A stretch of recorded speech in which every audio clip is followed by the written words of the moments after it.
Ahora sí, ¿no? En la anterior clase habíamos visto algo de estadísticas descriptivas utilizando el R, ¿no? Ya entrando un poco en la lógica de funciones, algunas prácticas más habituales.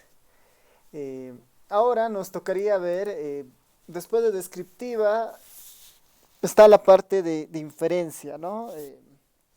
Y la inferencia es, igual tiene que tener un tratamiento especial en el R, ¿no? Eso es necesario. Entonces, la inferencia en R está, ¿no? Está orientada a generar, eh, ¿no? Está orientada a generar a generar el análisis, ¿no? El análisis a partir de una muestra. Ese es el foco, o ese es el punto más importante de este concepto de inferencia, que trabajamos a partir de una muestra. Y ahí hay que distinguir claramente cuando nosotros estemos utilizando una base de datos, ¿no? Podemos utilizar una base de datos de un censo, tal vez de un registro administrativo, sobre las cuales no vamos a tener muchos problemas al hacer estadísticas, ¿no? Al hacer cálculos y sacar algunas medidas. Pero la cosa cambia cuando nosotros trabajamos a partir de una muestra, y además esta muestra asumimos que es una muestra probabilística, ¿no?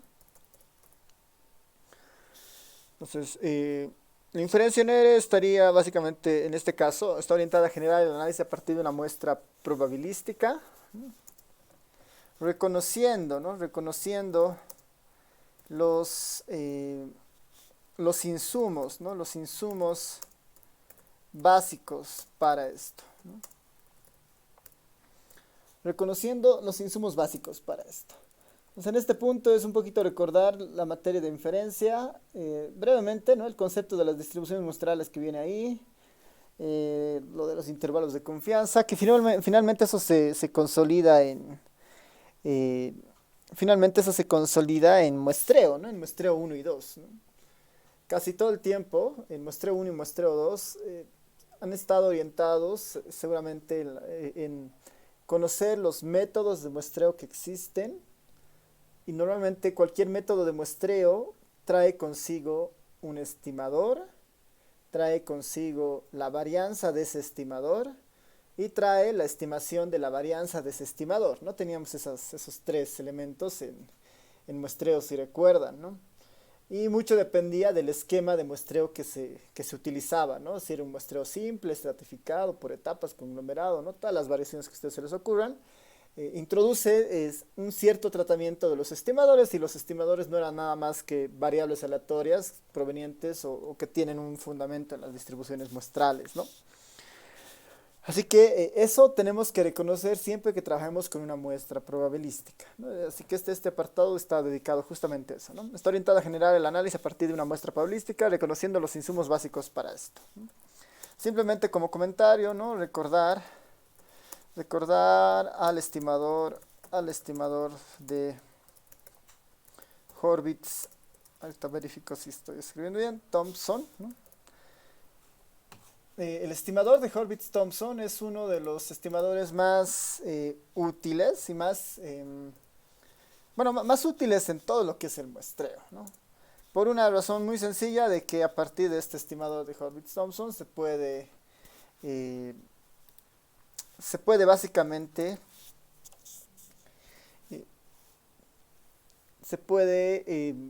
desarrollar todos los métodos de muestreo a partir de la concepción de este estimador de Horvitz-Thompson, ¿no?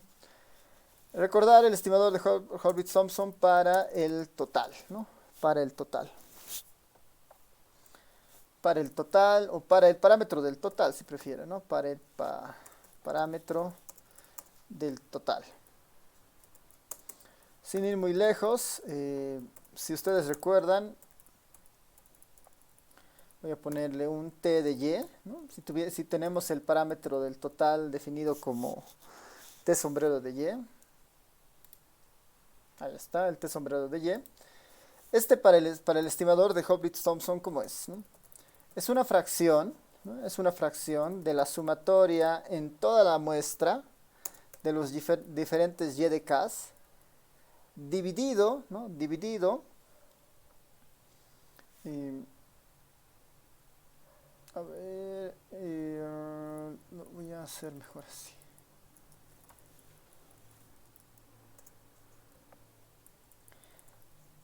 Este es el estimador de Horvitz-Thompson, ¿no? Este es el estimador de Horvitz-Thompson, que dice que para estimar yo el total, ¿no? El total de algo, basta con sumar la muestra, ¿no? Basta con sumar los resultados de la variable y en la muestra, dividido entre el pi de k, ¿no? Donde pi de k es la probabilidad de selección, ¿no? Donde esta pi de k es la probabilidad de selección del individuo K, ¿no? Es la probabilidad con la que el individuo K pertenece a la muestra, ¿no? Y este es el que varía según los métodos. Para muestreo aleatorio simple es n pequeña entre n grande. Para otro tipo de muestreos va a ir variando, ¿no? Para el sistemático tiene otra forma. Para el estratificado está condicionado al estrato, ¿no? El pi de k se va comportando de diferentes formas, ¿no? Una cosa que hay que notar en este estimador, que es sumamente genérico, por eso la importancia de tomarlo en cuenta, es que yo lo podría escribir de esta forma también, ¿no? Y de k multiplicado por 1 dividido entre pi de k, ¿no? 1 dividido entre pi de k. Bueno, mejor así nomás. Lo estoy un poquito moviendo. Y esto a su vez lo podría escribir como y de k multiplicado por wk, ¿no? Wk. Donde estamos diciendo que este 1 sobre pi de k es igual a wk. No sé si recuerdan de sus clases de muestreo. ¿Quién es este wk? ¿No? ¿Qué nombre tiene convencionalmente en muestreo?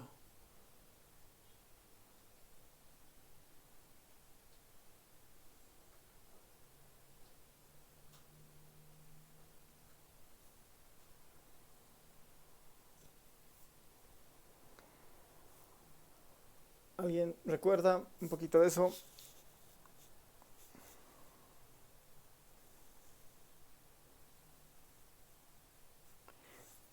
Ya, el pi de k sí es una probabilidad, ¿no? El pi de k sí es la probabilidad de que el individuo k pertenezca a la muestra.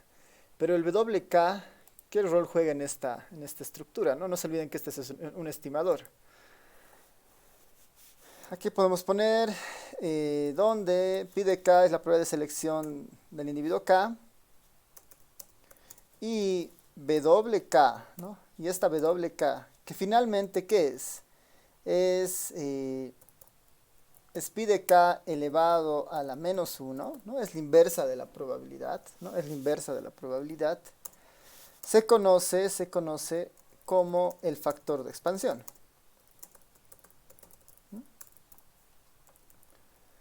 Este WK, que es el inverso de la probabilidad, que sale a partir de este estimador de Horvitz-Thompson, es el factor de expansión, ¿no? El denominado factor de expansión. Y cualquier estimador, finalmente cualquier estimador, depende, si se dan cuenta, únicamente de dos cosas, ¿no? En este caso el estimador del total depende de dos cosas. La información de la muestra contenida en Y de K y su factor de expansión. La estimación de la muestra y el factor de expansión. Así que el factor de expansión es clave para hacer un proceso de inferencia. Si yo quiero estimar un total, tengo que tener acceso al WK. Si yo quiero, por ejemplo, acceder a estimar una media cualquiera, ¿no? Estimar una media cualquiera, por decir, quiero estimar la media de Y, ¿no? La media de Y, en términos muestrales, obviamente, ¿no? Si yo quiero hacer esto, ¿cuál será el estimador en este caso? Por convención, simplemente la media en el fondo es la estimación del total de Y dividido n, ¿no? Esa es un poco la idea, ¿no? Del estimador del total. perdón, en este caso de la media muestral, digamos, ¿no? Eh, los casos se van dando cuando el pi de k empieza a tener forma, ¿no? Cuando el pi de k es n chiquita entre n grande, esto se invierte, las n grandes se van y el de muestral simplemente, o el estimador de la media no es nada más que la media muestral, por ejemplo, ¿no? Eso ya son otro tipo de arreglos. Pero en el fondo, el total es uno de los estimadores más genéricos para hacer estas relaciones. Y lo que nos está diciendo únicamente es que el WK es clave acá, ¿no? El factor de expansión. A su vez, ustedes recordarán, ¿no? Que todo estimador, ¿no? Todo estimador tiene su varianza teórica, ¿no? Su varianza teórica, que es la de la distribución muestral, y su estimación de la varianza, ¿no? Y su estimación de la varianza. Su estimación de la varianza. La varianza teórica normalmente nosotros la solemos anotar como la varianza del estimador del parámetro de interés, que puede ser un tita cualquiera, y la estimación de la varianza nosotros lo solemos poner en estadística como la varianza sombrero, ¿no? La varianza sombrero del estimador de tita, ¿no? La estimación del estimador, ¿no? La varianza estimada del estimador. ¿Por qué es importante estas varianzas, ¿no? ¿Por qué son importantes? Porque nos dan una aproximación a la calidad de la distribución muestral del estimador, nos permiten construir intervalos de confianza, y la varianza, ¿no? Estas varianzas dependen, ¿no? Dependen del mecanismo, del método de muestreo empleado, ¿no? Del método de muestreo empleado. ¿No? Toda la materia de muestreo 1 y muestreo 2 se dedican a ver qué forma tendrá la varianza bajo un muestreo aleatorio simple, un estratificado, un sistemático, un muestreo de 2 etapas, ¿no? Así que depende de esas estructuras, ¿no? Depende de esas estructuras. Muestreo empleado, ¿no? Las características, ¿no? Las características más importantes para construir la varianza en muestreo, en muestreos complejos, ¿no? En muestreos complejos.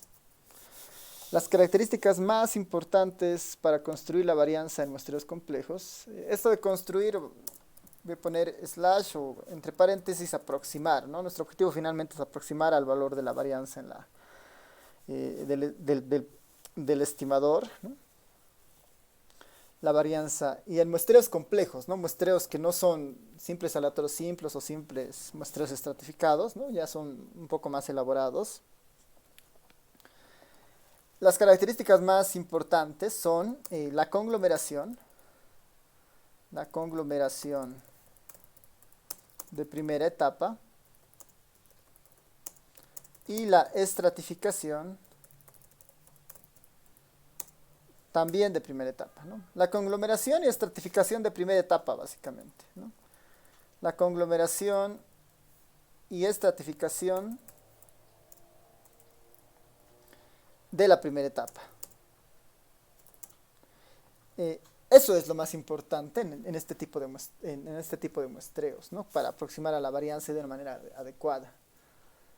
¿Por qué estos dos? Porque la conglomeración incluye un efecto que hace que las varianzas sean más grandes, ¿no? Y una varianza más grande significa mayor error. La estratificación tiene el efecto contrario, ¿no? Como son estratos y tratan de agrupar a la población en base a algunas características comunes, hacen que la varianza se reduzca. Entonces, de manera conjunta, ¿no? En un muestreo lo que tratan de hacer es justamente equilibrar y tratar de aproximar de la mejor forma el valor real de la varianza, ¿no? O el valor estimado de la varianza en este caso, ¿no? Así que por lo menos, o sea, haciendo esta pequeña introducción con ustedes, hay tres elementos que son muy importantes al momento de considerar cuando estamos agregando una encuesta que proviene de una encuesta por muestreo, ¿no? Una base de datos que proviene de una encuesta por muestreo. Una es efectivamente verificar que es una encuesta ha sido obtenida por un muestreo probabilístico, ¿no? Es una muestra probabilística. Lo segundo, para hacer las estimaciones, basta con tener de alguna manera lo que es el factor de expansión, este WK, porque los WK van a venir de los datos. Y para hacer estimaciones correctas de la varianza, necesitamos al menos tener en cuenta las variables de conglomeración y estratificación de primera etapa que se hayan utilizado, ¿no? ¿Por qué de primera etapa? Pues, asumo que en muestreo 2 lo han debido ver. La explicación corta es que la primera etapa normalmente explica más del 90% de la varianza total, ¿no? Así que por eso es tan importante, ¿no? Las otras etapas, si aportan en algo, es muy bajo, ¿no? Ahora la pregunta es ¿cómo hacemos esto en el R, ¿no? ¿Cómo hacemos esto en el R? Así que vamos a introducir una librería que es muy buena para esto, que es la librería Survey.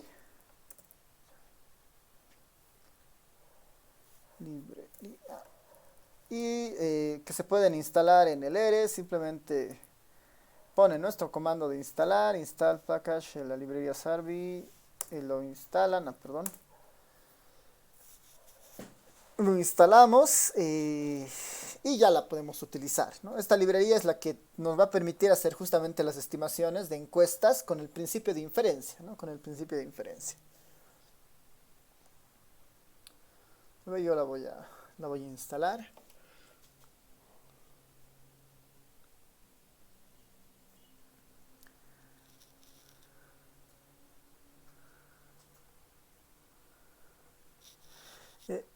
Esta librería es una de las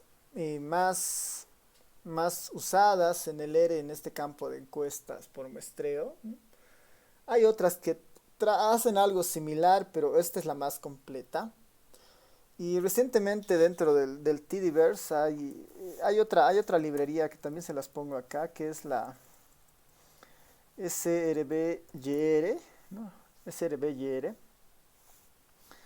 Esta otra librería, ¿no? La SRBYR, es igual, ¿no? Es desde Survey, del dplyr, ¿no? Esta librería en particular, esta segunda, de alguna manera trabaja, ¿no? Trabaja con el enfoque de la librería que habíamos visto antes, ¿no? Con la dplyr, ¿no? Trabaja con esa forma de trabajar, ¿no? Que habíamos viendo utilizando el operador pipe y todo lo demás, ¿no? Pero la clásica, ¿no? La inicial es la librería Survey, ¿no? La vamos a definir para ir mostrándoles cómo funciona esto. Déjenme esto, lo voy a borrar. Inicializo la librería, ¿no? Inicializo la librería. Y vamos a utilizar la encuesta hogares que estábamos viendo ya en las anteriores clases para que sea más familiar. Déjenme llamar esa base de datos. Ustedes igual la deben tener en el código. La encuesta hogares 2019.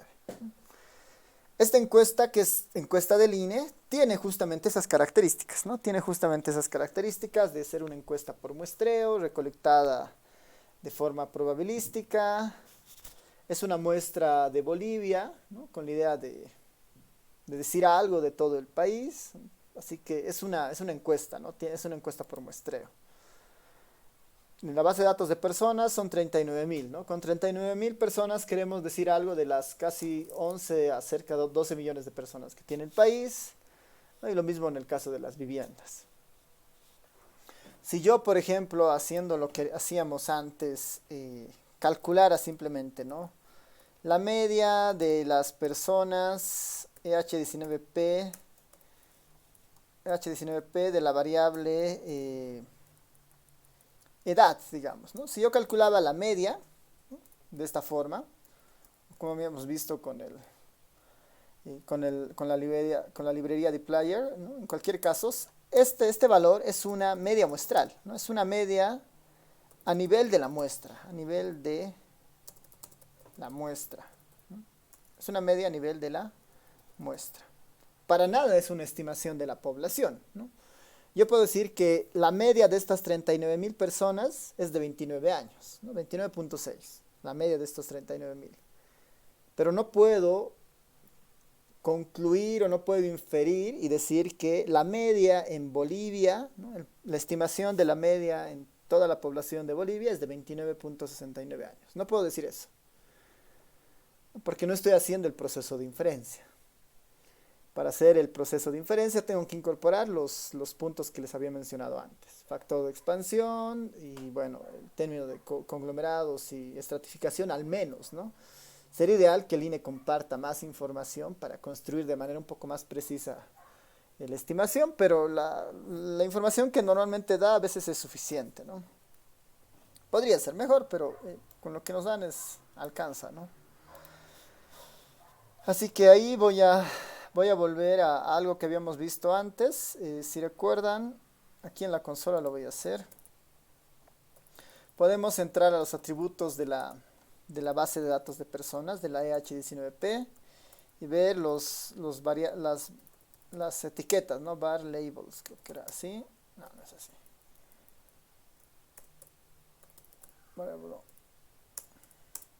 Ahí está, ¿no? Podemos ver las etiquetas, ¿no? Le voy a decir ver las últimas, ¿no? Ver las últimas. Le puedo decir acá tail y me va a mostrar las últimas, ¿no? Esas son las etiquetas últimas entre las variables. Voy a pedirle ver tal vez las 20 variables últimas para ver si está ahí lo que quiero. No, tampoco está ahí. Voy a pedir ver las últimas 40 variables. Capaz que aquí aparezca. No, tampoco está aquí. Lo vamos a ver en el visor mejor.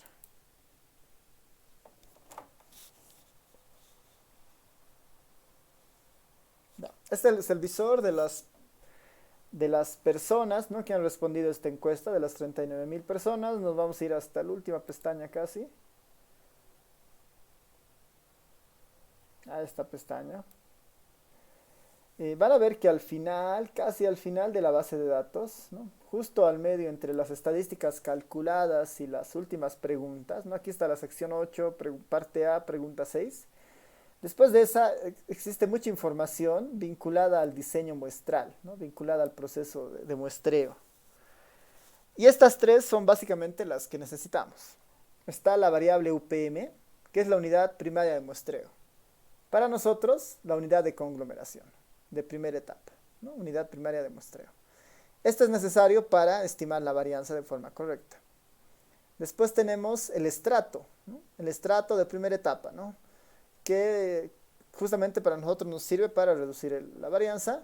Y tenemos esta, ¿no?, que es el factor de expansión, es el WK que nosotros necesitábamos, justamente para hacer las estimaciones, ¿no? Todas las bases de datos del INE tienen estas tres variables, ¿no? Si hay alguna base de datos que ustedes obtengan de algún otro lado, que sea de una encuesta por muestreo, mínimamente tiene que tener el factor de expansión, ¿no?, mínimamente. A menos que haya sido un muestreo autoponderado, donde todos tengan el mismo factor de expansión, que ese tipo de muestreos son raros de conseguir, ¿no? Son raros que ocurran porque es un poco difícil en nuestro contexto. Tal vez para encuestas más pequeñas, digamos, ¿no? Pues si son encuestas complejas que han visitado ciudades, comunidades, manzanos, tiene que haber un factor de expansión en algún lado. Y si no hay, algo mal está en esa encuesta, ¿no? Ya, entonces este es el factor de expansión que nos va a ayudar justamente a estimar, ¿no? La variable es UPM, estrato y factor. UPM, estrato y factor. Entonces vuelvo al ERE y con eso yo ya puedo, con esa información, utilizar eso para empezar a hacer la definición del diseño muestral, ¿no? Solamente les voy a mostrar cuál es la idea detrás de esto. Van a ver que esto igual es muy amplio para verlo en nuestras sesiones, más que todo para que vean la librería y los usos básicos. Lo primero que tengo que hacer es definir el diseño, ¿no? Definir el diseño muestral, decirle al ERE cómo ha sido obtenida esta muestra. Y para eso utilizo el comando sby design, ¿no?, de diseño, para decirle que, por si acaso, acá te voy a dar las descripciones del diseño. Puedo empezar con la información, ¿no? La base de datos es la EH19P, ¿no? Esa es la base de datos de la cual vamos a generar el diseño, vamos a definir el diseño muestral, ¿no? Esta fase es para definir el diseño muestral. La otra cosa que es importante, ¿no? La otra cosa que es importante es decirle quién es el factor de expansión, ¿no? Esta idea de los pesos, ¿no? Weights. La variable factor de expansión en la base de datos, en esta base de datos se llama justamente factor. Voy a ponerles ahí otra vez el nombre de la EH19P. Justamente aquí está, ¿no? UPM, estrato y factor.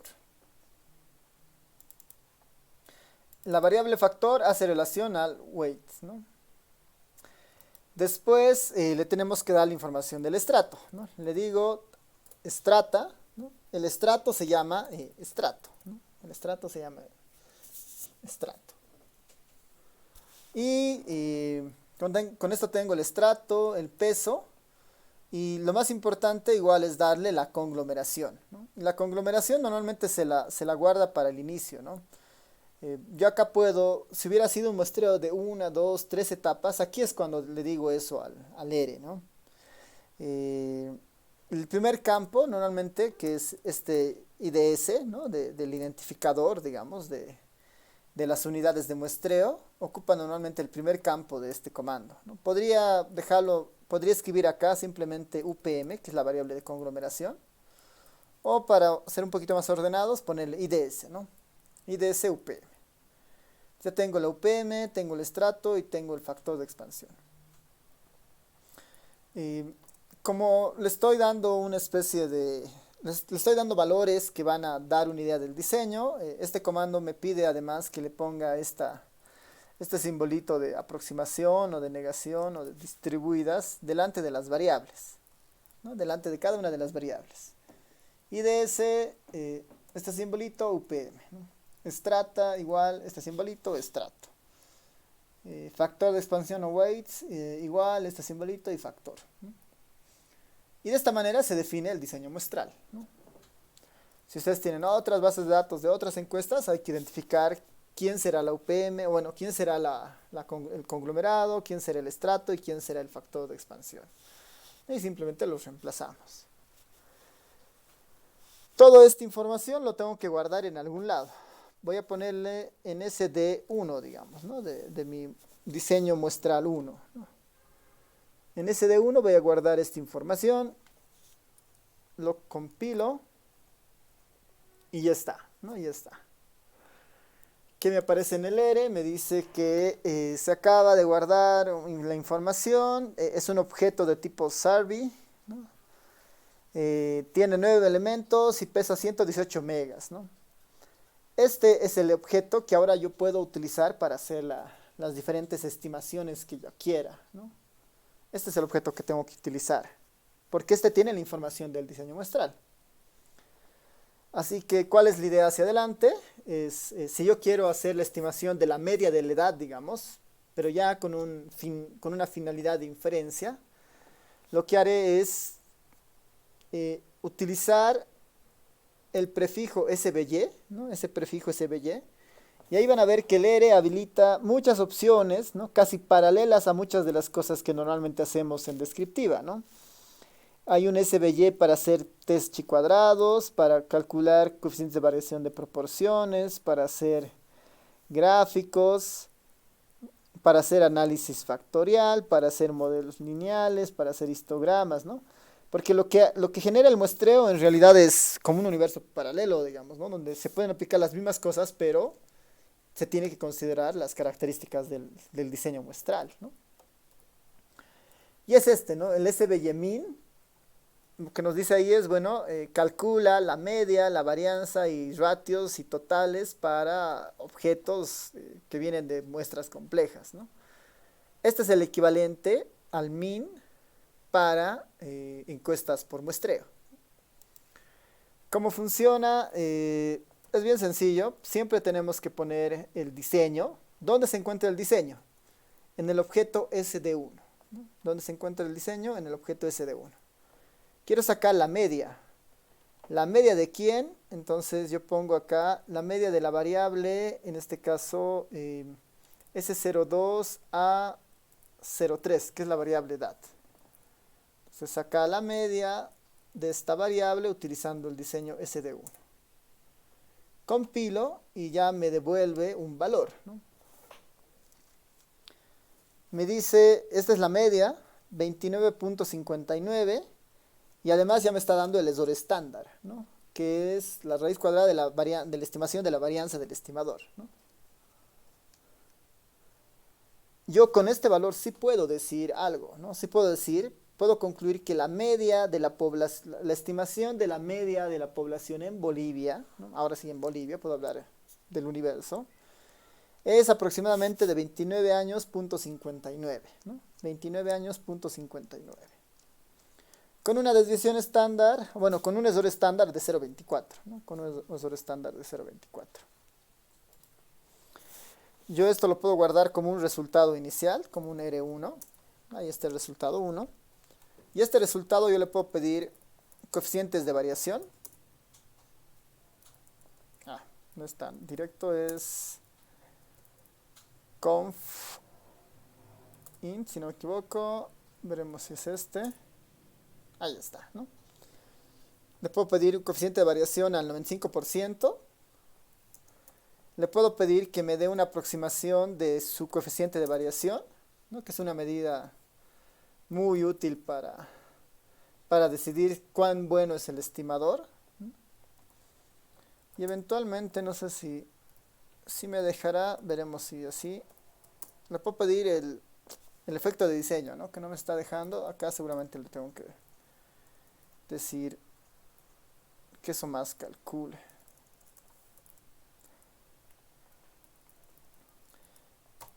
Déjenme mostrarles uno más para el efecto de diseño.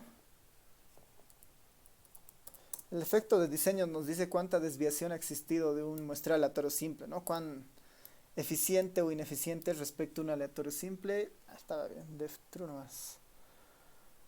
Ya.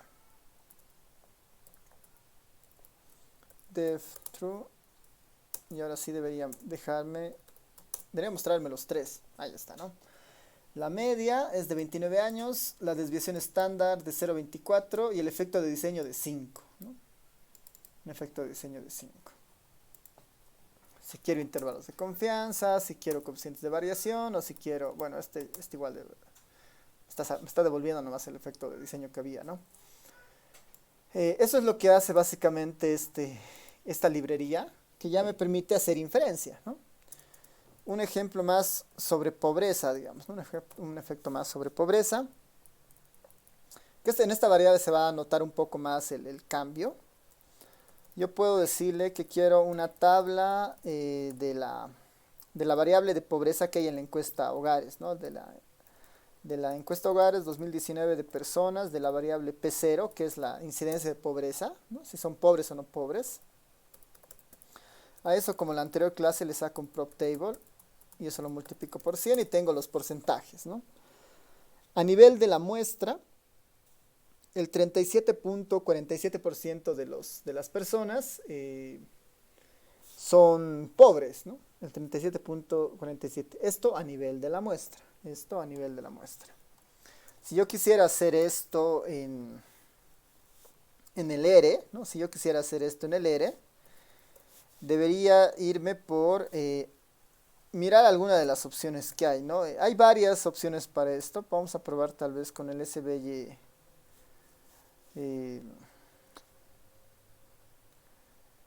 Probaremos a ver con SVY-min cómo nos va, si nos va a dejar. Voy a copiar un poquito la salida de esto. Solo que en vez del S02 a 03 le voy a poner el P0, ¿no? El P0, que es la pobreza moderada. Ya.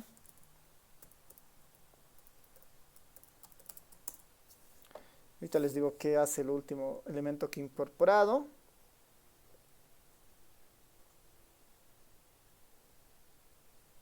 Y ya, ¿no? Y esto lo puedo multiplicar por 100. Déjame si me deja. Ya, me está dejando, está bien, ¿no?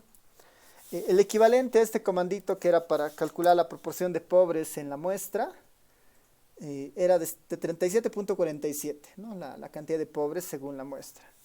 Según el comando SVYemin, que ya es utilizando las características del diseño muestral, la estimación para el valor de pobreza es de 37.17, ¿no? Es un poquito más bajo del que se está estimando, ¿no? Del que estimaba la muestra, en realidad, ¿no? Es más bajo que el valor muestral, ¿no? Y este ya es un valor, esta ya es una estimación hacia el valor poblacional, ¿no? Hacia el parámetro poblacional. Con coeficiente de variación, bueno, con error estándar muy pequeño, ¿no? Habría que ver qué tan bueno es esta estimación. Pero ya está, digamos, ¿no? Ya estamos de alguna manera obteniendo ese resultado, ¿no? Eh, Eso es lo que hace esta librería. Si están interesados en esto, yo les invito a que vayan revisando los distintos comandos que existen, ¿no? Está el SVG Boxplot, by. Este by es bien interesante porque me va a permitir hacer las tablas con diferentes salidas, digamos, ¿no? Estas medias de pobreza por departamento, área, sexo, digamos, ¿no? Voy a poder hacer todo ese tipo de cosas. Y si ustedes prefieren, pueden explorar también la librería SRBYR, ¿no? que es muy directa ya, ¿no? Lo que hace. Y esta está más orientada a cómo trabaja la librería dplyr, ¿no? Tiene ese objetivo, así que capaz que sea más útil también si ustedes prefieren, ¿no? Así que no sé si tienen alguna consulta, comentario de esta parte antes de ir cerrando, ¿no? Esto era simplemente para introducir esta librería en particular y decir que no es lo mismo usar una encuesta que provenga de un registro administrativo, de un censo o de una encuesta, ¿no? El trato para hacer las estimaciones finalmente difiere en eso, ¿no?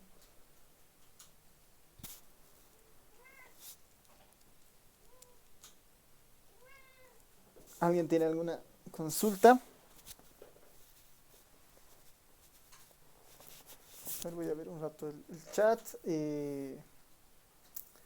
Reiner pregunta, ¿qué es el efecto de diseño? El efecto de diseño, si recuerdan, es el cociente de la varianza del muestreo complejo entre la varianza del aleatorio simple, ¿no? Es ese cociente. Ya, Jocelyn pregunta, ¿qué hace el na.rm? Ya, esa es una buena pregunta igual.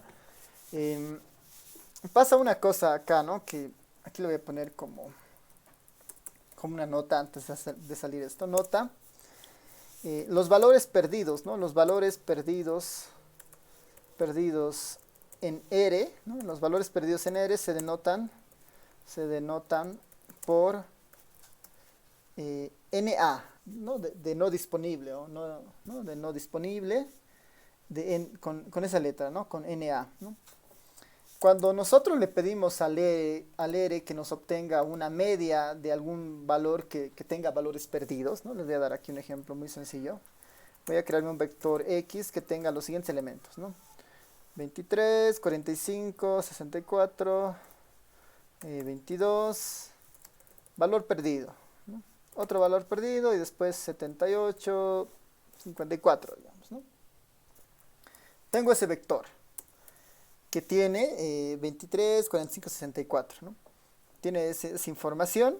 En el fondo es un vector con 8 elementos. 1, 2, 3, 4, 5, 6, 7, 8. Pero de esos 8 elementos, 2 personas no nos han dado su información, ¿no? Han omitido dándonos su información o no, por alguna razón no se ha podido calcular y por lo tanto son valores perdidos. Puede ser por un tema de que no les correspondía responder o porque definitivamente no han dado esa información y se ha perdido, ¿no? Si yo le pido al R, dame la media de X, ¿no? De este vector, me va a decir, no puedo, ¿no? O sea, la media de X es na, ¿no? Es valor perdido. Porque le estoy pidiendo al R que sobre estos 8 números haga el operador de la media. Lo que va a hacer el R va a ser 23 más 45 más 64 más 22 más na. Como no hay nada acá, esto va a anular a todo esto, ¿no? Y la respuesta del R es no hay nada, ¿no? O sea, no se puede calcular. Una manera de salir de esto es decirle al R, por si acaso, ¿no? si hay valores perdidos, por eso este na, ¿no? Si hay valores perdidos en minúscula, en este caso na, ¿qué vas a hacer? Na.rm, ¿no? Le estoy diciendo remove, ¿no? Remove si hay valores perdidos. Na.rm es un valor lógico y le tengo que decir true si quiero que remueva los valores perdidos o false si no quiero que se remuevan. Por defecto está como false, ¿no? Por defecto está como false. Si yo quiero que se remuevan, le voy a decir true y ejecuto y si hay valor perdido los va a obviar y va a sacar la media muestral de lo que exista, ¿no? En este caso va a sacar no una media sobre 8 elementos, sino una media sobre 6 elementos que son los que existen.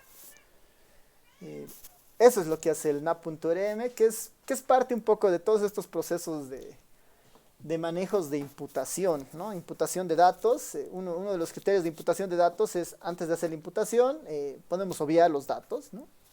Podemos omitir los valores perdidos y hacer los cálculos, ¿no? O podríamos reemplazarlos esos nas con algún criterio, digamos, ¿no? Esa es toda la corriente de los criterios de imputación que hay, ¿no? Eso hace el na.rm. Otra alternativa, sin ir aprovechando esto, hay un comando que es muy genérico del R, que es na.omit, ¿no? Esta es una función que le dice omitir cualquier valor perdido que exista. Si yo le pongo na.omit de x, va a devolver un vector que solamente tenga los valores con alguna denominación, digamos, ¿no? En este caso me está devolviendo los valores que existen y me está diciendo, por si acaso, estamos omitiendo los valores que estaban en la posición 5 y 6, ¿no? Las 5 y 6, no están esos valores. La otra cosa que yo podría haber hecho acá en el caso de la media es min de na.omit de x y va a calcular de la misma forma, ¿no? El enfoque cambia, ¿no? En el primer caso le estoy diciendo que si hay un valor perdido no los tome en cuenta, y en el naomit estoy creando un vector sin valores perdidos y sobre eso estoy sacando la media, ¿no? Lo de completar bueno, eso básicamente, Jocelyn, es una buena pregunta. Muchas de las funciones, si les sale nada, es posiblemente porque existan valores perdidos y tenga que tener un criterio, ¿no? Ahora, a veces, en el Stata, por ejemplo, y el SPSS son un poquito, un poco más descuidados en esa parte, en el sentido de que si le pides una media al Stata, te lo va a hacer. No te va a decir que hay valores perdidos, lo va a hacer, ¿no? Y capaz que lo está haciendo con una cantidad de datos muy pequeña, ¿no? Y ese es un riesgo. Entonces, es una buena práctica, si nosotros utilizamos este na.rm, tener una idea de cuánta información se está perdiendo, ¿no? En este caso estamos perdiendo 2, ¿no? Habría que ver cuánto estamos perdiendo en esto de la pobreza, ¿no? Porque en lo de pobreza, al parecer hay valores perdidos en lo de pobreza. EH19P, P0, ¿no? Al parecer hay valores perdidos en esta variable. Una manera fácil de saber si hay valores perdidos es, yo le puedo preguntar sobre esta variable, ¿será que is.na, ¿no? Le digo, ¿será que hay valores perdidos, ¿no? Esta función is.na va a evaluar a cada una de las posiciones del vector y va a decir si es valor perdido o no. Por defecto me va a devolver esto, ¿no? False si no es valor perdido y true si es valor perdido, ¿no? Estoy haciendo una especie de transformación a este vector de pobreza y me muestra false si no es un valor perdido y true si es valor perdido, ¿no? Como no puedo ver los 39.000 acá, se está mostrando unos cuantos. Una vez que tengo este vector de trues y false, para saber cuál es la magnitud, basta con poner una tabla, ¿no? Y ahí me va a decir, bueno, habían habido 40 trues, significa que hay 40 valores perdidos, y 39.565 valores que no son valores perdidos en esta variable del P0, ¿no? Y respondiendo a lo de Reiner, sí, este proceso de limpieza o de poner o de imputar datos, normalmente son actividades previas al análisis o a la exploración de la base de datos, ¿no? Normalmente uno empieza con una base de datos, la conoce, la explora, una vez que identifica problemas, los puede ir corrigiendo mediante un proceso de depuración o limpieza. Y en eso puede aparecer la pregunta de si vale la pena o no vale la pena imputar algo, ¿no? Porque ahí la imputación, la no información también es información, ¿no? La no información también es información. Y para utilizar cualquier criterio de imputación hay formas y formas, ¿no? Hay métodos de clasificación, métodos muy, casi la mayoría de los métodos multivariantes se pueden utilizar para hacer procesos de imputación, ¿no? De imputación, pero de la, eh, de la metodológica, digamos, ¿no? No las imputaciones que normalmente son más ad hoc, digamos, donde reemplazamos con medias o con otros criterios, ¿no? Hay criterios de imputación bien interesantes en esa parte, pero que se ven con limpieza, con exploración, ¿no? Como una fase un poco más previa, ¿no? Ya. No sé si tiene alguien alguna consulta más sobre esto.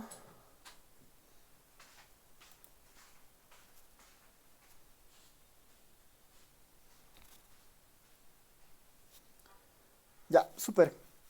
Ya con eso creo que tenemos una librería que nos puede ayudar a trabajar con encuestas por muestreo.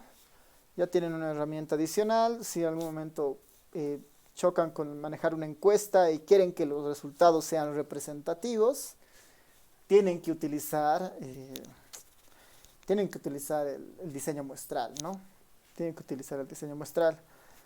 Sin ir muy lejos, un ejemplo más podría poner acá. El de modelos lineales, por ejemplo, ¿no? El de modelos lineales. Si han visto modelos lineales, la idea es entender cómo una variable afecta a otra, ¿no? Un ejemplo muy sencillo acá podría ser, en R para hacer esto se utiliza el comando lm. Le puedo decir, utilizando la base de datos de la encuesta hogares 2019P, quiero que hagas un modelito que modele el ingreso laboral de las personas si está relacionado con algo, ¿no? Como los años de educación, ¿no? Como los años de educación de las personas. ¿Será que los años de educación de la persona de alguna manera afecta o tiene alguna relación con el ingreso laboral, ¿no? Un modelo lineal, hago esto simplemente y obtengo mi modelito, digamos, ¿no? Obtengo mi modelito, ahí tengo el beta 0, el beta 1 de una regresión muy sencilla. Esta regresión tiene usos estrictamente muestrales, ¿no? Tiene usos estrictamente muestrales. Si yo quisiera hacer exactamente lo mismo, pero a nivel y tener expansión y tener esos criterios de ver qué está pasando en la población en base a esta relación, tengo que recurrir al SVY, en este caso GLM, ¿no? Que es una generalización, ¿no? Al SVY GLM y de la misma forma, ¿no? Le diré que el diseño que estoy utilizando es el SD1. Quiero que sobre tú calcules esta relación, ¿no? Y la forma cambia, ¿no? La forma cambia. Para un modelo el intercepto era 1071 para la muestra, utilizando el diseño, el coeficiente es 1050. Y el beta 1 de años de educación era 191 para la muestra y utilizando el diseño muestral es 195, ¿no? Entonces, tiene esos componentes, ¿no? Tiene esos componentes. Así que no es lo mismo, ¿no? Hay que tener eso bien claro en esta parte. Ya. Así que podemos pasar a la siguiente parte, que es esto, los gráficos. Bueno, ¿qué son los gráficos en realidad del ERE? Para tratar de llegar al ggplot, ¿no? Que es un poco nuestro interés, pensando que el ggplot tiene una estructura bien interesante de gráficos. Creo que vamos a poder llegar acá sin problemas, porque después de esto nos toca ver, bueno, ya con eso terminamos. Shiny no vamos a ver, pero sí vamos a ver lo que es el Flex Dashboard. Así que ya, está bien, creo que estamos en buen tiempo. Veremos rápidamente los gráficos del ERE, los gráficos básicos. En realidad son herramientas que ustedes van a poder utilizar después, ¿no? Para hacer un gráfico rápidamente, o si quieren en algo más estilizado, ir con el ggplot u otras opciones que hay ahora, ¿no? Y Reiner pregunta si en alguna materia tendríamos que llevar algo como tema de limpieza. No estoy seguro, o sea, sí es importante el tema, no sé si es importante el tema, pero no estoy muy seguro de si está en alguna materia, ¿no?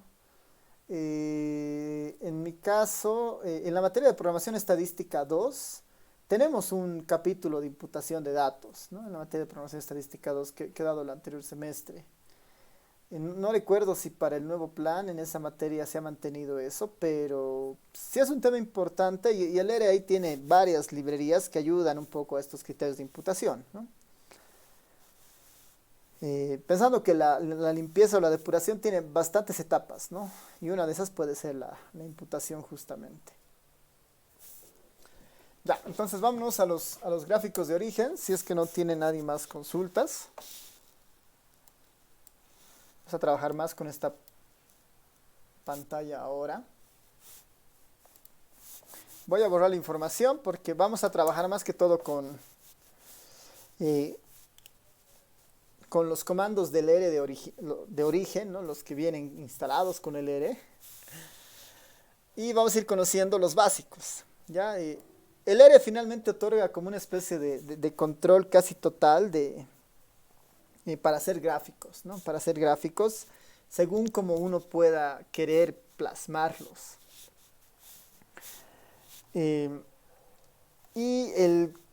Para el ERE, ¿no? Para el ERE, el comando que empieza a generar gráficos, ¿no? Gráficos es el comando plot. El plot es como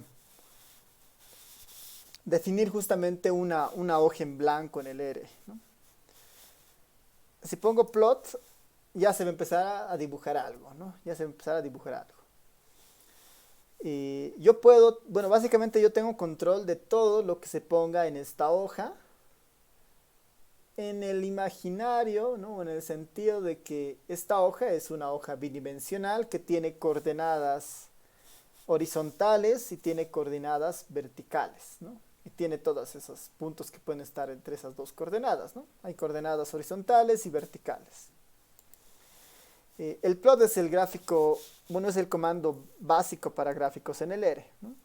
Si ustedes ven el help del plot, y se entran, digamos, voy a entrar en este primero, ¿no?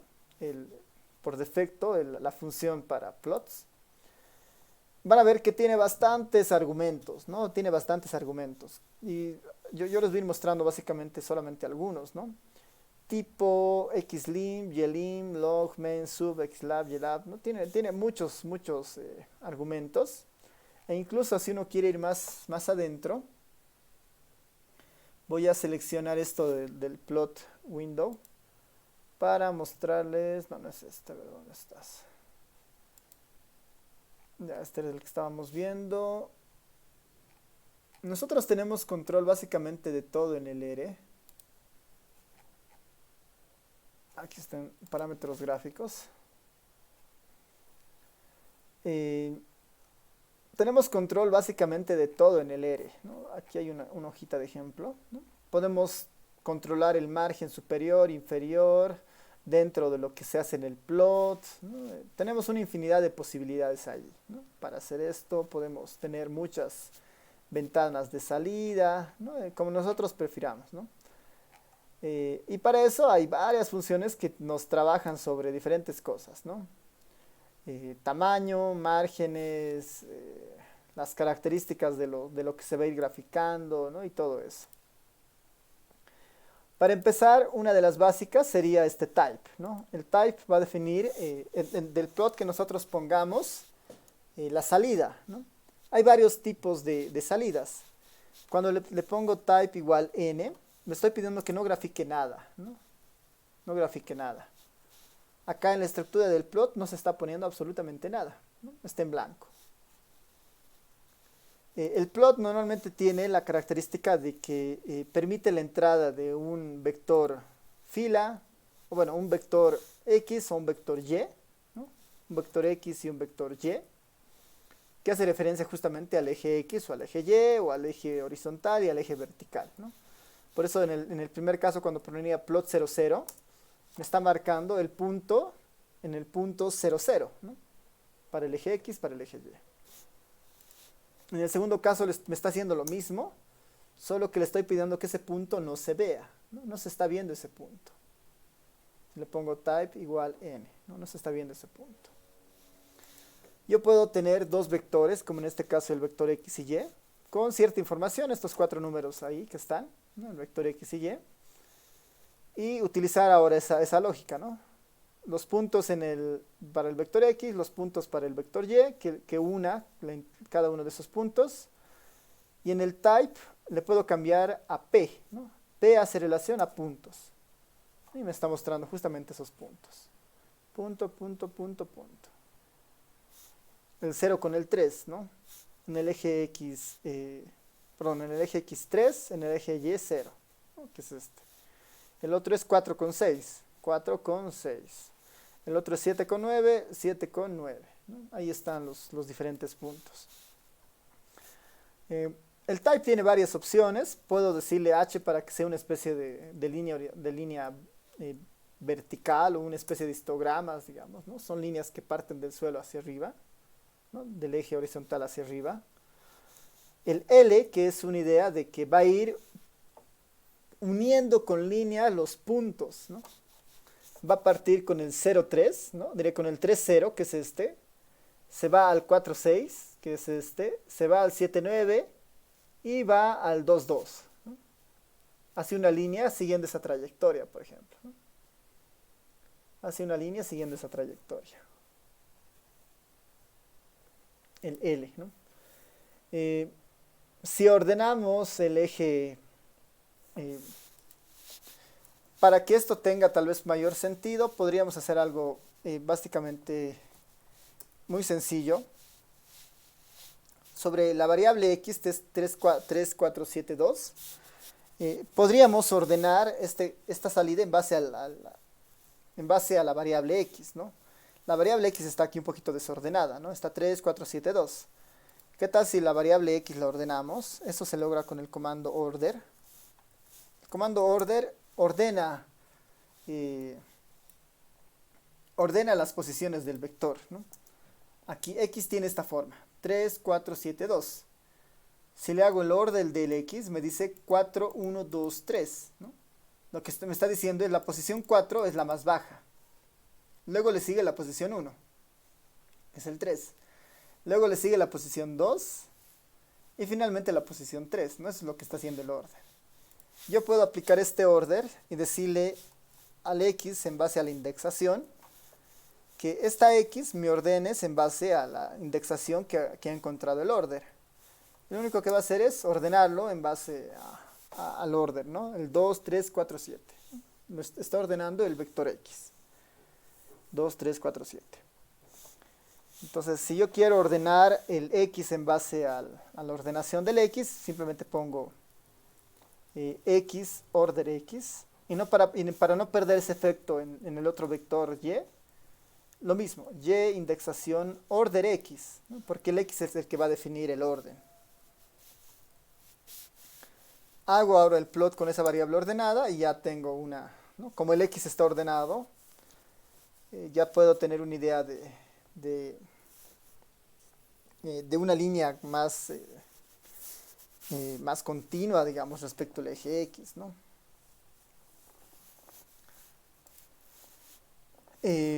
Otros tipos, el B, por ejemplo, el tipo B grafica ambos, ¿no? Puntos y líneas, ¿no? Grafica ambos, puntos y líneas, puntos y líneas. Y el punto O es muy parecido al B, si se dan cuenta, ¿no? El B es punto, línea, punto, línea. Este O es la misma idea de O, de punto, línea, pero está la línea y también está el punto, ¿no? Es como que se sobreponen, ¿no? Están sobrepuestas las líneas y los puntos, ¿no? Ese es el único detalle ahí, ¿no? Es el único detalle.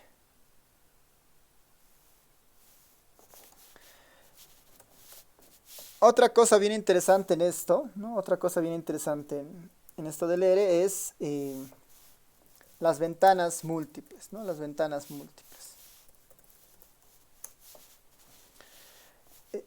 Tradicionalmente el ERE con el plot me saca una sola ventana, ¿no? Una sola ventana que es esta. ¿Qué tal si yo quiero en una sola salida que me muestre 4 diferentes gráficos, ¿no? Un gráfico acá, otro gráfico acá, otro gráfico acá, otro gráfico acá, ¿no? Entonces para eso yo puedo recurrir a este comando que es el par, ¿no? El comando par eh, es justamente para definir parámetros de los gráficos, ¿no? Parámetros de los gráficos. Y tiene muchas características, ¿no? El par, de alguna manera, es el que le va a decir al ERE que utilices este criterio de aquí en adelante, ¿no? Va a utilizar el criterio que nosotros definamos en el par hacia adelante, a menos que nosotros deshabilitemos el par. Entonces, el par define como que una condición durante toda la sesión, a menos que nosotros desactivemos esa condición. Por eso pongo acá par, y este argumento mfrow lo que le está diciendo es múltiples ventanas, así múltiple frame, ¿no? Introduciendo por fila, ¿no? mfrow es para hacer múltiples ventanas, y acá yo en términos de vector le digo cómo quiero que se vayan visualizando, ¿no? Le doy una idea de una matriz, ¿no? Quiero 2 filas con 2 columnas. Voy a tener la posibilidad de poner 4 gráficos. Le puedo decir, quiero 3 filas con 2 columnas. Voy a poder meter 6 gráficos. Quiero 3 filas con 3 columnas. Voy a poder meter 9 gráficos distintos, ¿no? Esa es la idea de este vector. Lo puedo dejar en 2, 2, que es lo más sencillo, digamos, por ahora. 2, 2. Pongo par. No ha pasado nada. Pero el ERE ya ha recibido la instrucción que cualquier gráfico hacia adelante lo vaya metiendo en estas ventanas múltiples de 2 por 2. Así que si yo hago este plot de acá, digamos, voy a volver a los que hemos hecho antes, ¿no? Para mostrarles, voy a volver a los que hemos hecho antes acá. Habíamos visto este plot que no tiene nada. Habíamos visto este plot que tiene los puntos. Habíamos visto este plot que tiene estas barras horizontales, bueno, estas barras como histogramas, y habíamos visto este B que era ambos, ¿no?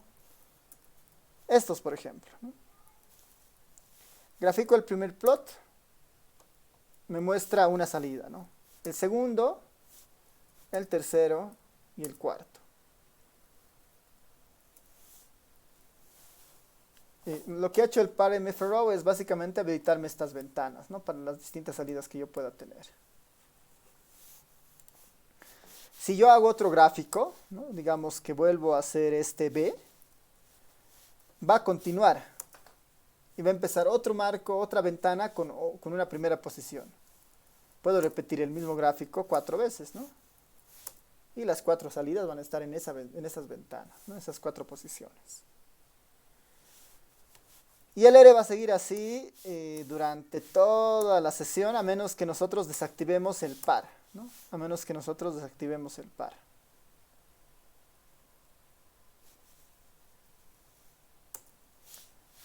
¿Cómo desactivamos el par? ¿No? Vamos a poner desactivando el par, ¿no? Lo único que hacemos es el comando def.off. Def.off es como para decirle que apague, digamos, cualquier definición que ha habido vinculada a los gráficos. Aprieto una vez, ¿no? Para empezar, el efecto del def.off es que cierra todo, ¿no? Cierra todo. Si aprieto otra vez, ya me sale sol porque ya no hay nada, o sea, ya ha cerrado en realidad, ¿no? Y ahora le podría pedir otra vez cualquiera de estos gráficos, le voy a pedir este. Hemos vuelto a la ventana, ¿no? Hemos vuelto a la ventana, a una sola ventana, ya no tener 4. Si quiero otra vez las 4, para mfrow y ya otra vez activo todas las 4, ¿no? Quiero apagar, def.off. Para apagar, ¿no? Ya. Otras características básicas acá, sin ir muy lejos. Esto lo voy a sacar.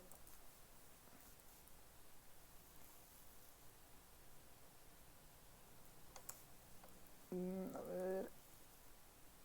Ya. Estas de acá vale la pena. Los límites, ¿no? Límites para el plot. Límites para el plot. Simplemente es lo mismo que antes, ¿no? X y Y. Si no pongo ningún type, va a ser punto por defecto, ¿no? Van a ser puntos por defecto. Pero yo puedo tener control sobre el eje X y sobre el eje Y. Le puedo decir xlim, quiero que el límite del eje X sea del 0 al 10.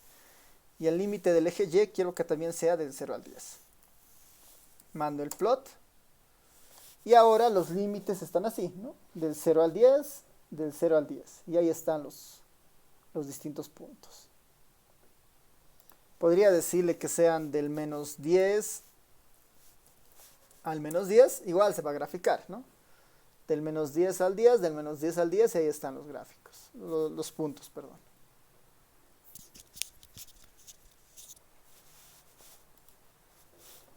Lo voy a dejar en 0, 0 para tenerlo ahí, ¿no? Del 0 al 0. Y bueno, básicamente puedo tener control, ¿no? Voy a ir aumentándole algunas cosas a esto, ¿no? Puedo tener control respecto el título, el título, el título del plot. Basta con que al final yo le ponga main, y main es para poner el título. Simplemente aquí está el nombre de la figura, digamos, nombre de la figura. Ahí se va a poner algo aquí arriba, ¿no? Nombre de la figura.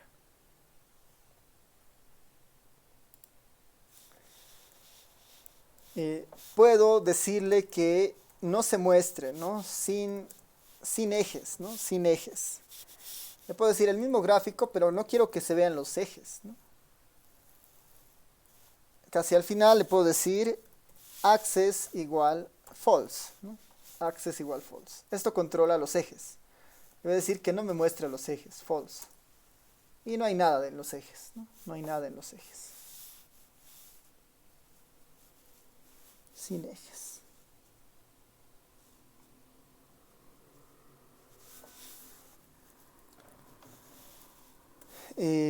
Puedo ir un poquito más allá y decirle que no quiero sin ejes, ¿no? Sin ejes y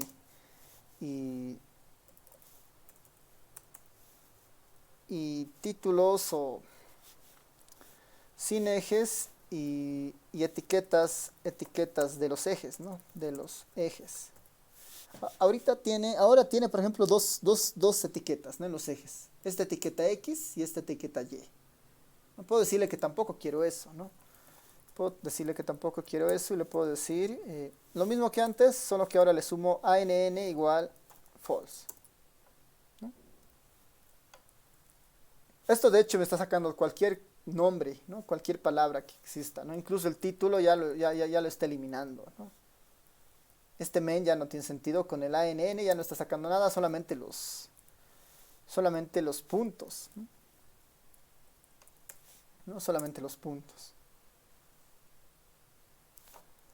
Así que, como ven, tenemos básicamente control casi de todo, ¿no? Tenemos control casi de todo. Y a ver de esto que es importante.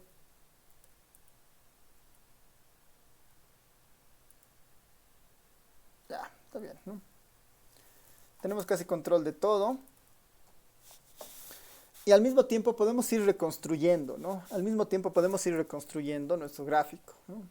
Y ir cambiando varias cosas también, ¿no? Podemos ir cambiando varias cosas. Podemos cambiar el tipo del punto, ¿no? El tipo de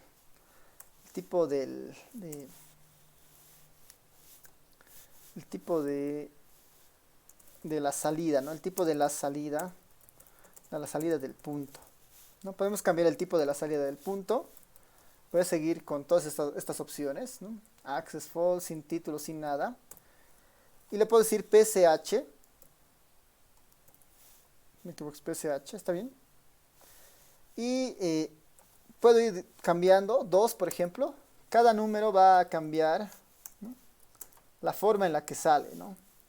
Una cruz, una X, ¿no?, un triángulo hacia abajo. El PSH controla en esas salidas.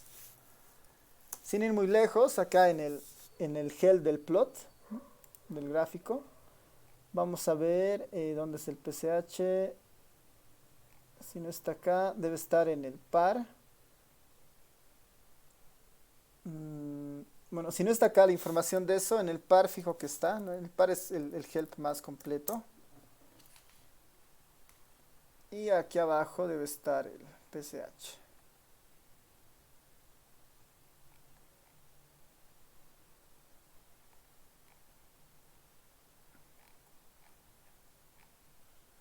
Vamos a buscar PSH.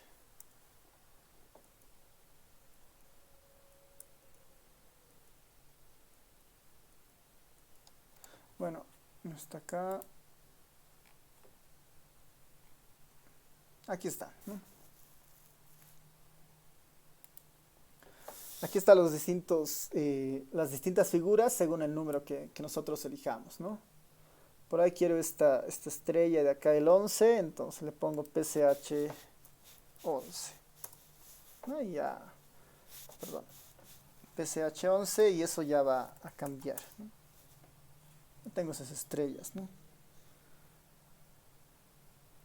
Esta había estado en el help del points, ¿no? En el help del points, que ahorita ahorita vamos a introducir este points, ¿no? El points había tenido estos PSHs, ¿no? Acá.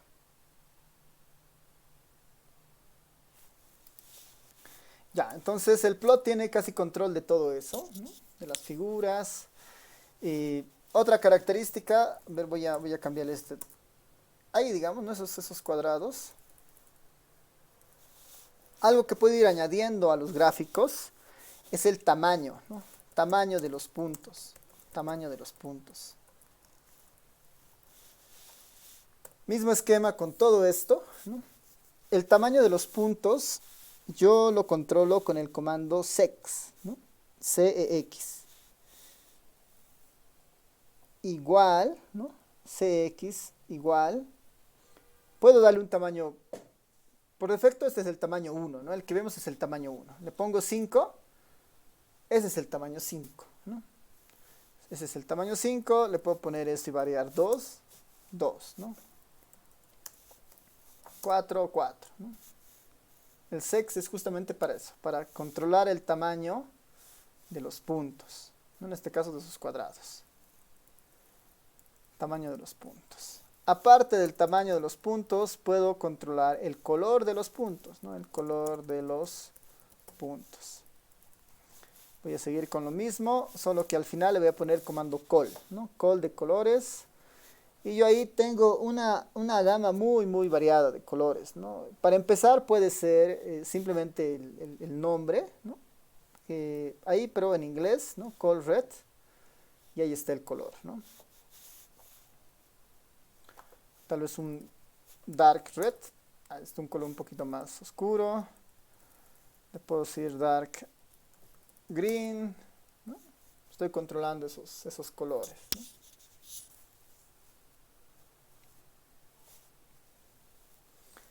Estoy controlando esos colores.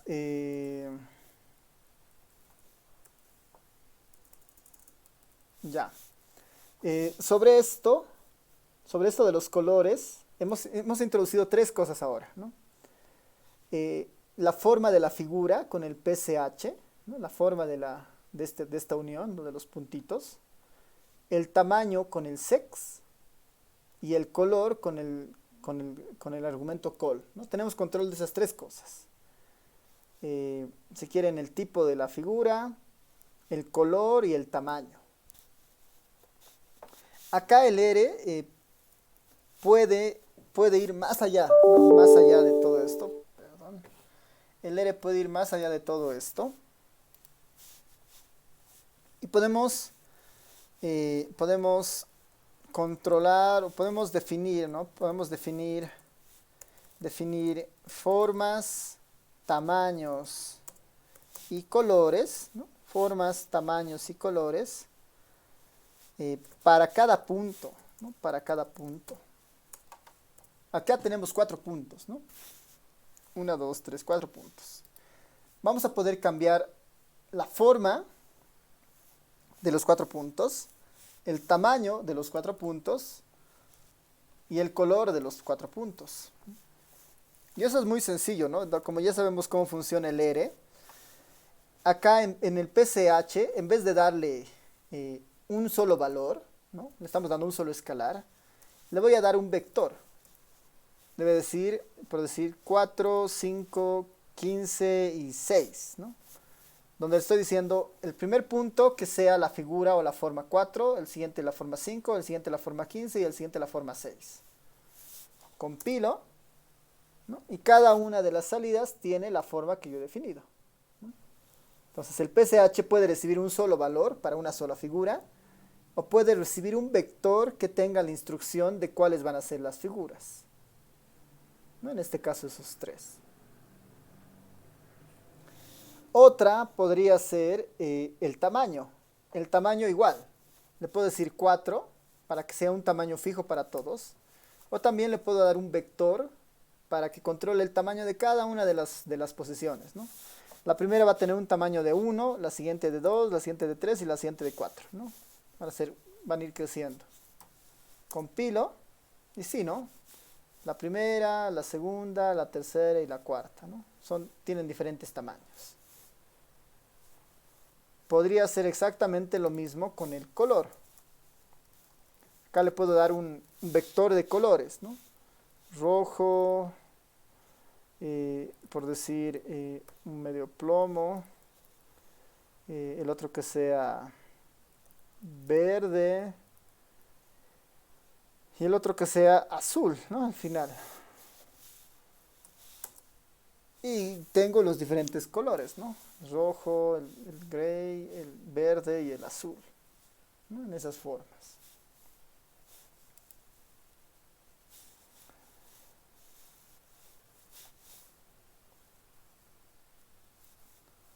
Preguntas hasta acá, con estas diferentes opciones. Sé que son hartos argumentos nuevos, pero vale la pena ir mencionando qué hacen cada uno de ellos.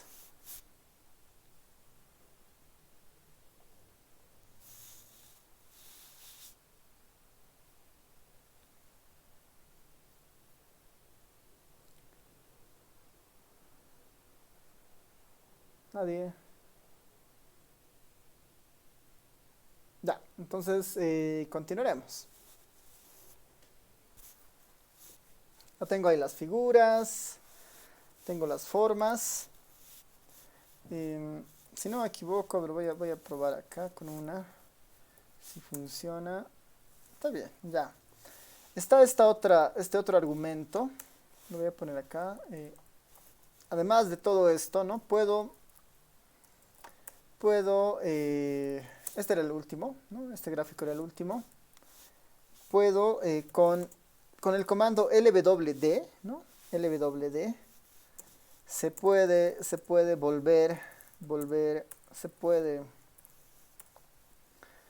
puede dar mayor grosor, ¿no? Mayor grosor a las líneas.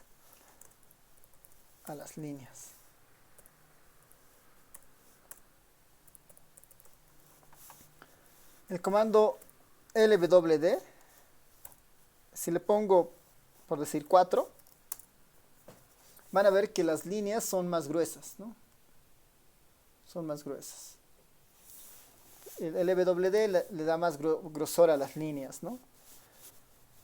Si acá, por ejemplo, el tipo fuera B, ¿no? Ambos van a ser líneas y puntos. Ahí tengo la línea gruesa, los puntos y todo lo demás, ¿no? Puedo tener control de todos esos temas, ¿no? De todos esos detalles. Y bueno, eso con digamos, ¿no? Con el B. O si fuera solamente líneas, ¿no? Solamente va a valer el primer color, por si acaso, ¿no? con los puntos tengo un poquito más de alternativas, ¿no? Ya, un par de cosas más en esto. El plot me permite hacer todo esto, ¿no? Ahora, el plot lo que hace siempre borra el anterior y pone uno nuevo, ¿no? El plot siempre borra un anterior gráfico y pone uno nuevo. Siempre hace eso. Si yo quiero, por decir, a este gráfico añadirle algo, ¿no? A este gráfico quiero añadirle algo, lo tengo que hacer con el comando points, ¿no? El comando points me va a permitir sobreescribir algo en este gráfico, ¿no? Sobre este gráfico. Ya, perdón. El comando points me va a permitir escribir algo sobre este gráfico. Y funciona de la misma forma, ¿no? Yo puedo darle el vector X y Y decirle que grafique ese, pero ahora que sobreescriba las líneas estas como del histograma. Pongo y está sobreescribiendo esas líneas, ¿no? Sobre el anterior gráfico le he puesto estas líneas. Puedo ir un poquito más y decirle, bueno, quiero que, por decir, ¿no? Seguramente como esto es de 0 a 10, de 0 a 10, en el punto, por decir, no sé, 2,8, ¿no? En el punto 2,8, punto 2,8, quiero poner un punto, ¿no? Un punto en color en color rojo también, ¿no? En color rojo, que tenga la forma 14. Pongo, ¿no? Ya he puesto acá ese simbolito, ¿no? Está incrementando esto, ¿no? Está incrementando la información dentro del plot que ya había sido definido. Está incrementando eso dentro del plot que ya había sido definido. Otra cosa interesante en esto puede ser que, igual que el points, hay otro comando que es el text, que pone palabras, ¿no? Que pone palabras. Yo le puedo decir acá, en vez del 2,8, vámonos a la posición 5.7, digamos, ¿no? 5.7, que debe estar por aquí abajo. Le voy a decir que ponga una palabra, que ponga la palabra hola, ¿no? Y esta igual tiene el mismo, ¿no? Tiene colores, tiene tamaños, tiene exactamente todo el texto, ¿no? Es como puedo controlar su color, su tamaño, ¿no? Por el momento simplemente 5,7 hola para ver la salida, ¿no? 5,7 hola, ¿no? En la posición 5,7 hola está poniendo la palabra, ¿no? En la posición 5.7 hola.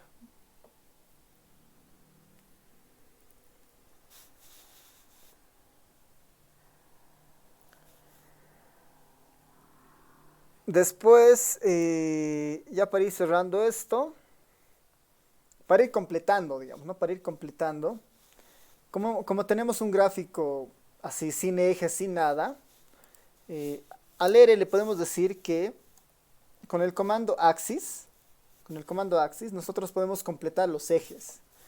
Le puedo decir, quiero que completes el eje 1, ¿no? El eje 1 tiene esta forma, ¿no? Este es el eje 1, el de aquí abajo.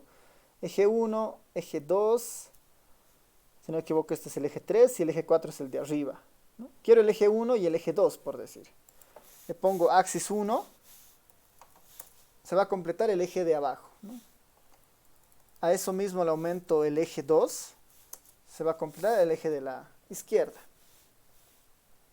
¿no? Se va a completar el eje de la izquierda. Ambos ejes, ambos comandos, los axis, tienen muchas alternativas, ¿no? Donde yo puedo decirle, no quiero que se muestre así, del 0 al 10, quiero que se muestre del 0, el 5 y el 10. O quiero que se muestre, en vez del 0, 5 al 10, quiero que se muestre en palabras, ¿no? A, B, C, D, E, ¿no? Tengo todo ese control con este comando axis. Así que ahí, si están interesados en ver esto de los ejes, ¿no? El comando axis básicamente controla eso, ¿no? ¿Qué eje va a poner? ¿Qué valores va a recorrer? Y cuáles son las etiquetas que se van a ir marcando, ¿no? Sin ir muy lejos con eso, podemos hacer un ejemplo, ¿no? Otra vez de acá. Voy a coser otra vez el plot desde cero, los puntos, el punto, el texto. Y ahora en el eje, en el primer eje, ¿no? En el eje de abajo, le voy a decir que marque únicamente los puntos 0, 5 y 10. Y solamente marque el 0, 5 y 10. 0, 5 y 10. Y en el eje Y le voy a decir que marque igual, el punto 0, 5 y 10. Pero que en esas posiciones exista la palabra A, la palabra B y la palabra C. ¿No? A, B, C. Tengo control prácticamente de lo que yo quisiera, ¿no? Puedo dibujar como yo quiera. Acá es pensar en algún gráfico basado en datos y empezar a hacer algunos dibujos, ¿no? Hay muchos comandos, ¿no? Está el text, está el arrow para hacer flechas, está el lines para hacer líneas, ¿no? Realmente los gráficos son muy amplios en el R, ¿no? Acá les he mostrado algunos nomás, ¿no? Algunos comandos, algunos criterios básicos. Y tal vez el que nos estaría faltando es cómo guardamos todo esto, ¿no? Cómo guardamos toda la información.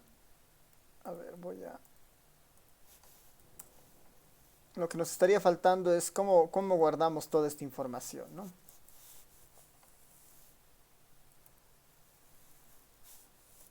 Por decir, yo quiero guardar esto, ¿no? Yo quiero guardar este gráfico que acabo de hacer. Lo que tengo que hacer es, el plot es siempre el que inicia el dibujo, ¿no? El plot siempre es el que inicia el dibujo y dentro del plot seguramente haré varias cosas, ¿no? Como las que estamos viendo ahí, ¿no? Iré haciendo varias cosas. Como el plot es el que guarda el dibujo, antes del plot tengo que decirle al R que a partir de este punto quiero que vayas guardando en algún lado, ¿no? Quiero que vayas guardando en algún lado. Para guardar, primero lo que deberíamos hacer es definir un directorio donde queramos guardar, ¿no? O ver dónde va a guardar, ¿no? En mi caso eso, ¿no? En las primeras clases pongo getWD y con eso sé dónde está el directorio actual, ¿no? Mi directorio de trabajo actual es esta carpeta, ¿no? Entonces, en esta carpeta van a ir saliendo los gráficos que yo guarde, a menos que yo lo cambie, ¿no? Y lo puedo cambiar con el comando set wd, ¿no? Que habíamos aprendido y darle otra dirección. Por el momento pensaremos en esta salida, ¿no? En este directorio. Si yo quiero este gráfico que se guarde en un PDF, simplemente pongo PDF. Dos puntos, el nombre del archivo que va a tener, ¿no? El nombre del archivo que va a tener, en este caso puede ser la figura 1.pdf, su extensión. Eso es más que suficiente, ¿no? Si quisiera que sea un poquito más claro, más fino, más grande, hay opciones acá dentro del PDF para definir el alto y el largo. Pero lo mínimo es esto, poner el nombre del archivo, PDF, ya definido como un libro, ¿no? Que se vaya guardando. Estoy abriendo el PDF, le estoy pegando toda la información del plot. Una vez que termino de hacer eso, le digo, bueno, quiero que cierres el PDF. Con el comando depoff nuevamente. Con esto va a cerrar el PDF, ¿no? Ya se ha cerrado el PDF. Y voy a mi directorio de trabajo, que en este caso lo puedo ver acá, que seguramente aquí está el F1. Lo abro. No sé si me deja desde acá abrir, y si no me deja de aquí, bueno, está abriendo acá, ¿no? Y aquí está el grafiquito en PDF, ¿no? El gráfico en PDF. Nuevamente, por definición, el R saca el gráfico en un cuadrado de 7x7, ¿no? De 7 pulgadas por 7 pulgadas. Yo eso lo puedo cambiar, ¿no? Le puedo decir que tenga un ancho mayor que el alto, ¿no? Y poder haciendo esos cambios justamente en el PDF, ¿no? Yo le puedo decir, bueno, quisiera que el ancho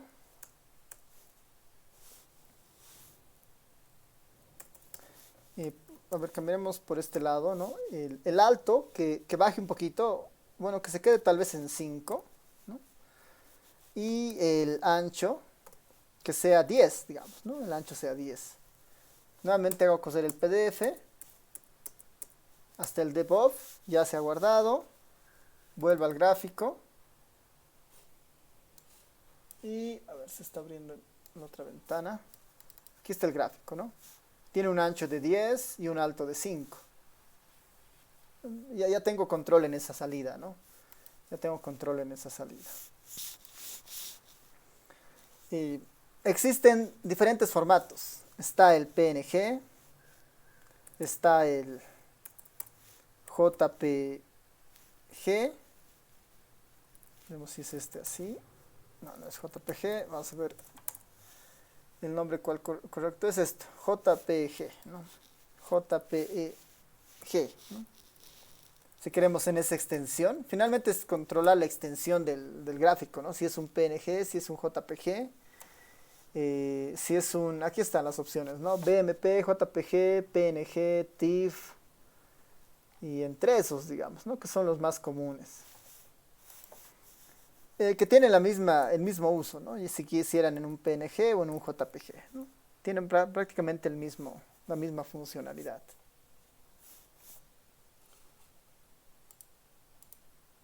¿Alguna consulta? Estaba...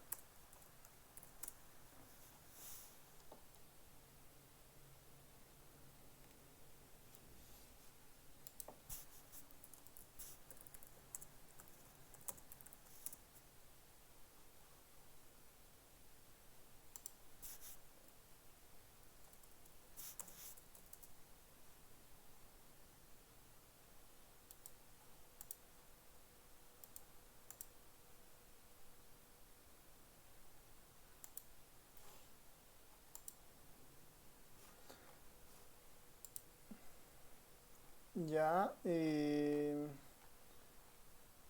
Reiner pregunta sobre poner un recuadro a los textos, ¿no?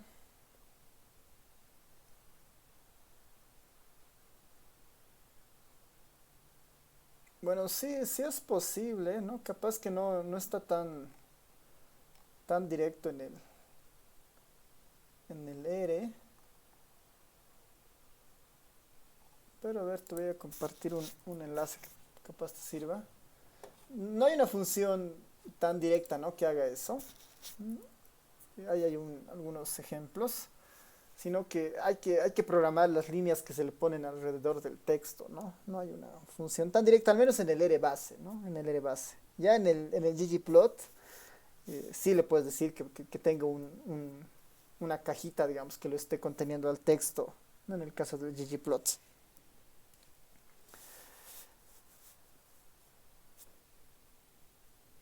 Ya, ¿alguna consulta más, comentario? Antes de ir cerrando esto de los gráficos.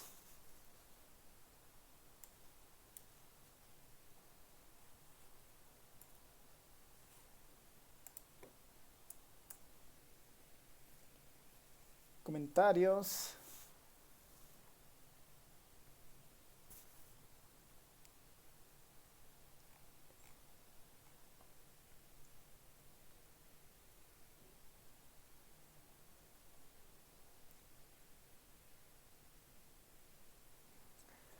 Ya, entonces yo creo que con eso podemos ir pasando al ggplot, que yo creo que lo vamos a ver la siguiente clase, pero sí les puedo ir mencionando algunas cosas de esto.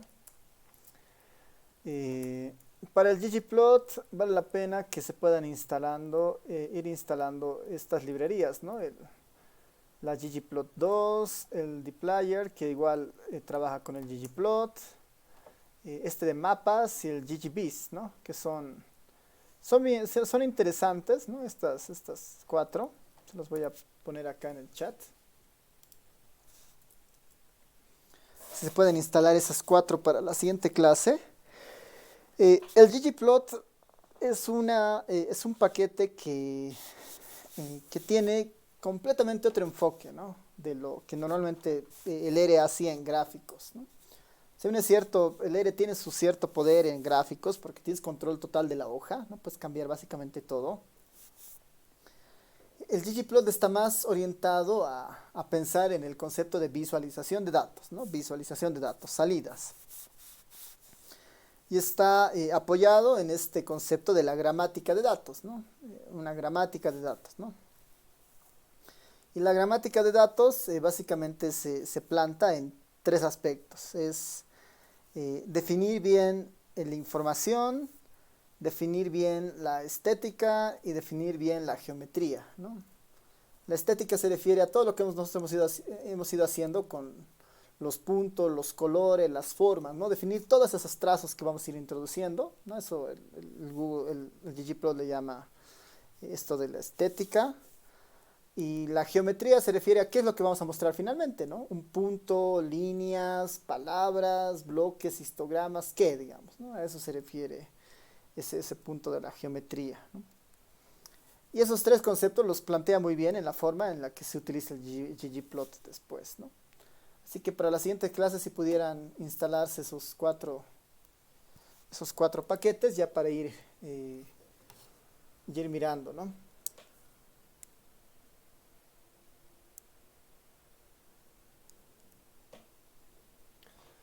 Respecto al texto de lectura que teníamos, la verdad no estoy seguro si hay en español, ¿no? Pero voy a ver, ¿no? No estoy seguro si habrá. A ver, déjenme consultar una cosa. No estoy seguro si habrá. Pero si encuentro, o si alguien más encuentra, por favor, igual lo puede compartir también, ¿no? Tal vez solamente con ese recordatorio en base a la planificación que teníamos.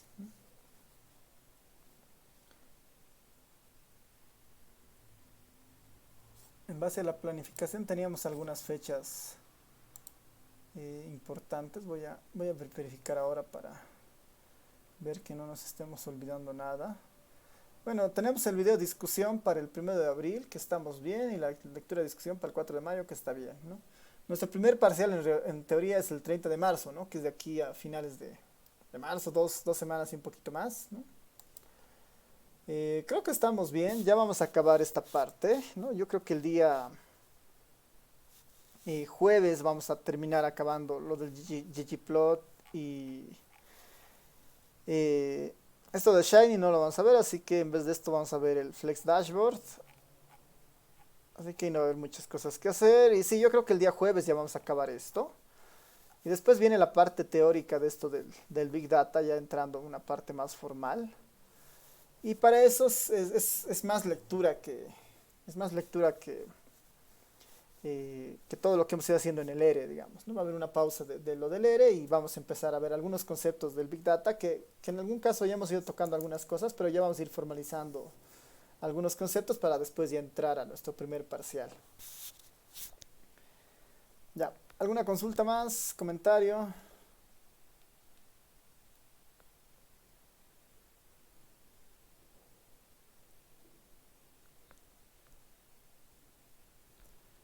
Ya, terminamos acá entonces y nos vemos el día jueves. Nos vemos el día jueves y bueno, igual, recuerden revisar esto de sus proyectos, ¿no? Tienen un formatito eh, en la página de la materia, ahí está, ¿no? Las fechas importantes. El proyecto básicamente es armar un dashboard. Productos es un informe, una base de datos y código. Y para esto, tal vez con lo que vamos a ver la siguiente clase, vamos a tener más claro que es un dashboard. Pero sí deberían ir pensando en una base de datos, ¿no? Sobre la cual se pueda ir visualizando algunas cosas. O base de datos que ustedes construyan, o base de datos que sea de alguna fuente, ¿no? Así que tal vez después de la siguiente clase, ¿no? Después de la clase del día jueves, podemos darnos un tiempo para ir viendo cómo están sus proyectos o darles alguna línea, ¿no? Si es que alguien no tiene algún proyecto en particular, yo les puedo dar una base de datos y recomendarles qué pueden hacer, ¿no? Esa podría ser la otra estrategia. Ya, entonces nos vemos el día jueves. Chao a todos, todas. Chao, chao.